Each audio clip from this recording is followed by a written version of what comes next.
Mark Wallis got into greyhound racing relatively late in life. When he met Linda Jones, it's fair to say it completely changed his life, on and off the track. I think when I first came here I was about 22, 23 sort of thing,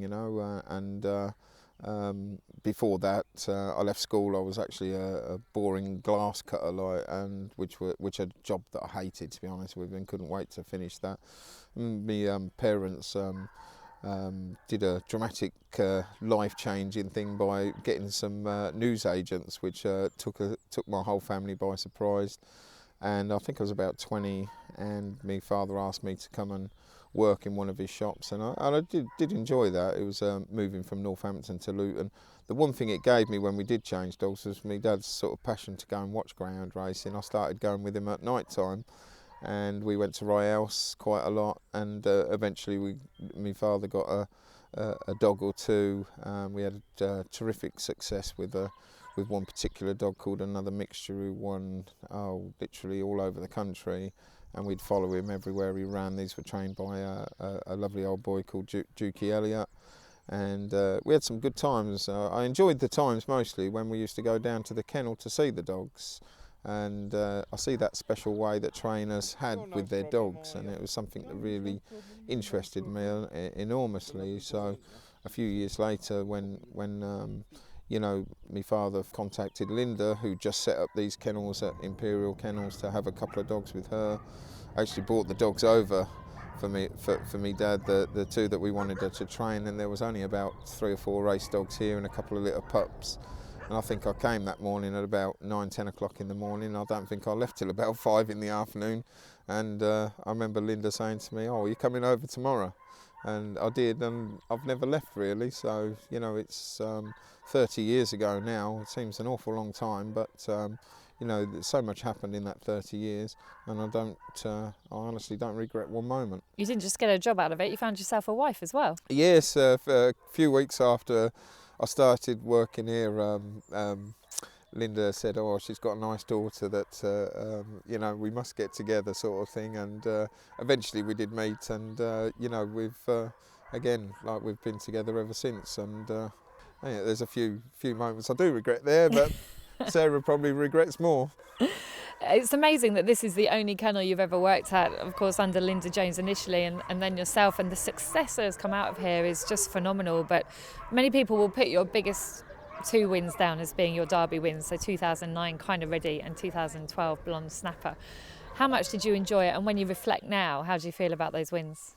Oh, it's a great question, and I suppose as a trainer, the 2 Derby wins will always define me amongst many other trainers who haven't been fortunate enough to win a Derby. But it's more than that, I remember one of the first open race winners that Linda ever had. I remember the first time I took a dog and it won an open race.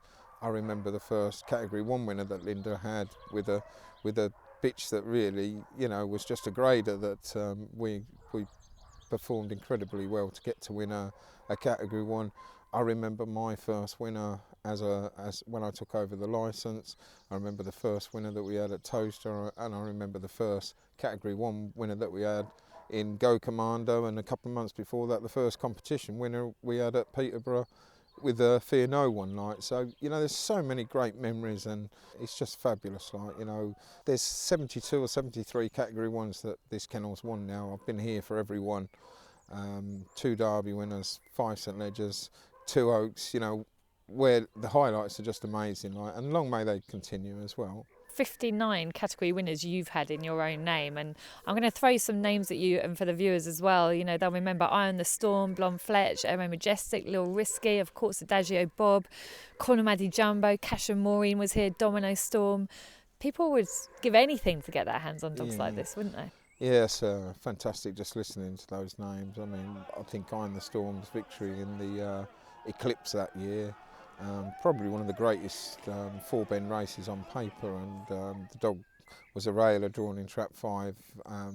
He was magnificent that night, and that's one of my fondest memories of our big wins. But I think I've said it many times, every Category 1 winner has its own little story. you know, and you know, there's none that I think, wow, that's just an ordinary winner. They've all got their little stories, and you know, just tremendous list, and something that we're very proud of. It's not just been Category 1 wins, you've also managed to bag yourself just the 10 Trainers' Championships. And knowing you as I have over the years, I think you have that kind of passion to win that I would liken to somebody like Alex Ferguson. It's really important to you to be the best of what you do, isn't it? I certainly, when I first met Linda, I could sense that she was ambitious. There's absolutely no doubt that she was ambitious. I was ambitious as well. We made a fantastic team, and all the staff around us. We've had some fabulous staff here, many who are now gone on to be great trainers themselves. And you know, there's a lot of things that we did together that set me up for the future. And I think one of those things was a real sort of competitiveness, ambitiousness to get to the top. So I think a lot of that stems from those early days where we only had a few graded dogs at Mildenhall or Swaffham. You know, how far we've actually come is quite incredible. The Trainers of the Year, to me, that's a recognition of a year's hard work. You've got to win big races, you've got to get dogs in big finals to be up there. You can't just do it on winners alone, because you know the way the point scoring system is, it's set up for trainers to get to big finals and win big finals. And that's something we've done consistently well, hence why we've managed to win all these trainers' titles. You've got a big and busy kennel, a family. I know you have other interests outside of greyhound racing as well. It's a very busy life you lead. Do you ever get a chance to sit back and think, I'm actually the best in this business? I don't think I'd ever be that. I don't know, maybe you know, it's a nice other people telling you that, but I'd never get carried away with myself saying that. You know, I'm just, you know, if I'm out doing something with Sarah in a restaurant or out with the lads playing golf, I'm just Mark Wallis, just an ordinary person. Like, you know, yes, I'm deeply competitive in everything I do, and I love this greyhound world. I think sometimes it's not just dog against dog, it's trainer versus trainer. I love the camaraderie between kennel staff, and you know, and I just love the greyhound itself. It's a magnificent breed of dog, and they give you so much back. The welfare side is hugely important to the kennel, and that's something that you know, I'm very proud of as well. Is the ambition still there?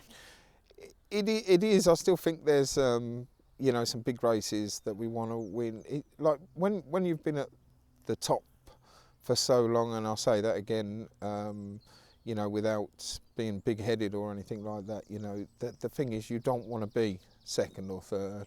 You do want to stay there. I know over the past 13 or 14 years, we've been beat a couple of times, and in the training, and fair play to the people that did, like, you know. But equally, you know, I'm not going to be doing this forever, and I still, if I do, you know, go out, I want to go out on the top, sort of thing. So yes, the hunger, the ambition is still there.